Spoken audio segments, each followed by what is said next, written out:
Good morning friends. ಇವತ್ತು different lunch box ಅಂತ ಹೇಳಬೇಕಂದ್ರೆ ಮಕ್ಳಿಗೆ ಫಸ್ಟ್ ಸ್ನ್ಯಾಕ್ಸು. ಇಬ್ಬರು ಮಕ್ಕಳು ಇಬ್ಬರೂ ಡಿಫ್ರೆಂಟು. ಒಬ್ಬ ಕಾಯಿ ಇಷ್ಟಪಡ್ತಾನೆ, ಒಬ್ಬಳು ಹಣ್ಣು ಇಷ್ಟಪಡ್ತಾಳೆ. ಸೊ ಅವಳಿಗೆ ಗೋವಾ ಫ್ರೂಟ್ ಹಾಕಿದ್ದೀನಿ, ಹಣ್ಣು ಮತ್ತು ಕಾಯಿ. ಸೊ ಇವತ್ತು ರೆಡ್ ರೈಸ್ ದೋಸೆ. ನಾನು ಆಲ್ಮೋಸ್ಟ್ 1 ವೀಕಲ್ಲಿ ಒಂದಿನ ಇಡ್ಲಿ, ಒಂದಿನ ದೋಸೆ, ಒಂದಿನ ಚಪಾತಿ, ಪೂರಿ, ಈ ಥರನೇ ರೈಸ್ ಐಟಮ್ ಕಡಿಮೆನೇ. 1 ಡೇ ಫಿಕ್ಸ್ ರೈಸು. ಸೊ ಅದಕ್ಕೆ ಕಾಂಬಿನೇಷನ್ ಆಗಿ ಇವತ್ತು ಪೊಟೊಟೊ ಪಲ್ಯ, ರೆಡ್ ರೈಸ್ ದೋಸೆ.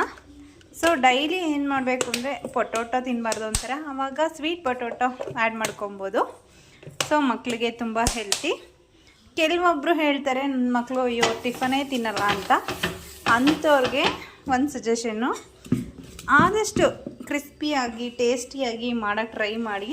ಹೋಟ್ಲಿಂದ ಅಂತೂ ಅಡಿಕ್ಟ್ ಮಾಡಿಬಿಡಿ ಮಕ್ಕಳಿಗೆ. ನಾವೇ ನಮ್ಮ ಕೈಯಾರೆ ನಮ್ಮ ಮಕ್ಕಳ ಆರೋಗ್ಯನ ಹಾಳು ಮಾಡ್ದಂಗೆ ಆಗುತ್ತೆ. ಸೊ ನೋಡಿ ಎಷ್ಟು ಚೆನ್ನಾಗಿ ಬರ್ತಿದೆ ದೋಸೆ. ತೋರಿಸ್ತಾ ಇದ್ದೀನಿ. ನಾನೇನು ಹಾಕಿಲ್ಲ, ರೆಡ್ ರೈಸು, ಉದ್ದಿನಬೇಳೆ, ಅವಲಕ್ಕಿ, ಸ್ವಲ್ಪ ಸಬ್ಬಕ್ಕಿ, ಕಡಲೆಬೇಳೆ, ಅದ್ರ ಜೊತೆಗೆ ಸ್ವಲ್ಪ ಮೆಂತ್ಯ ಇಷ್ಟು ಹಾಕ್ಕೊಳ್ಳಿ, ತುಂಬ ಚೆನ್ನಾಗಿ ಬರುತ್ತೆ. ಮತ್ತು ಎಣ್ಣೆ ಬದಲು ಸ್ವಲ್ಪ ತುಪ್ಪ, ಮನೆಯಲ್ಲೇ ಮಾಡ್ಕೊಂಡಿರೋ ತುಪ್ಪ ಹಾಕ್ಕೊತೀನಿ. ಸೊ ಟೇಸ್ಟಿಯಾಗಿ ಕ್ರಿಸ್ಪಿಯಾಗಿರುತ್ತೆ. ನನ್ನ ಮಕ್ಕಳಂತೂ ತುಂಬ ಖುಷಿಪಟ್ಟು ತಿಂತಾರೆ ಫ್ರೆಂಡ್ಸ್. ನೀವೊಂದು ಸರಿ ಟ್ರೈ ಮಾಡಿ. ಆಮೇಲೆ ತುಪ್ಪ ಖಂಡಿತ ಫ್ಯಾಟ್ ಅಲ್ಲ, ಅದು ಗುಡ್ ಫ್ಯಾಟು, ದೇಹಕ್ಕೆ ತುಂಬ ಒಳ್ಳೆಯದು. ನಾನಿವಾಗ ನನ್ನ ಮಕ್ಕಳದಾಯಿತು, ಜೊತೆಗೆ ನಾನು ಮಾಡ್ಕೊತಾ ಇದ್ದೀನಿ. ಯಾಕೆಂದರೆ ವರ್ಕೌಟ್ಗೆ ಹೋಗ್ಬಿಟ್ಟು ಬರ್ತೀನಿ, ಸ್ವಲ್ಪ ತುಂಬ ಬೇಗ ಹೊಟ್ಟೆ ಹಸಿವು ಆಗುತ್ತೆ. ಸೊ ಅವ್ರ ಜೊತೆ ನಾನು 8:30ಗೆಲ್ಲ ಟಿಫನ್ ಮುಗಿಸ್ಬಿಡ್ತೀನಿ. ನೋಡ್ತಾ ಇದ್ದೀರಾ.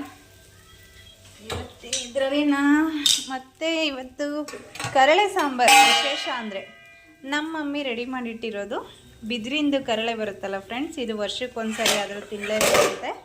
ಸೊ ಅದಕ್ಕೆ ಅವರೆಕಾಳು ಮತ್ತು ಹಿಕ್ಕಿದ ಬೇಳೆಕಾಳು ನೆನೆಸಿಟ್ಕೊಂಡಿದ್ದಾರೆ. ಸೊ ತುಂಬ ನಾನು ವೆಯ್ಟ್ ಮಾಡ್ತಾಯಿದ್ದೀನಿ. ಕರಳೆ ಸಾರು ನನಗೆ ತುಂಬ ಇಷ್ಟ. ನೋಡಿ ಈ ಥರ ಮಸಾಲೆ ದೋಸೆ ಟೈಪ್ ಬಂದಿದೆ. ತಿನ್ನಕ್ಕಂತೂ ಎಮ್ಮಿ ಆಗಿರುತ್ತೆ. ಸೊ ನಮಸ್ಕಾರ, ಧನ್ಯವಾದಗಳು.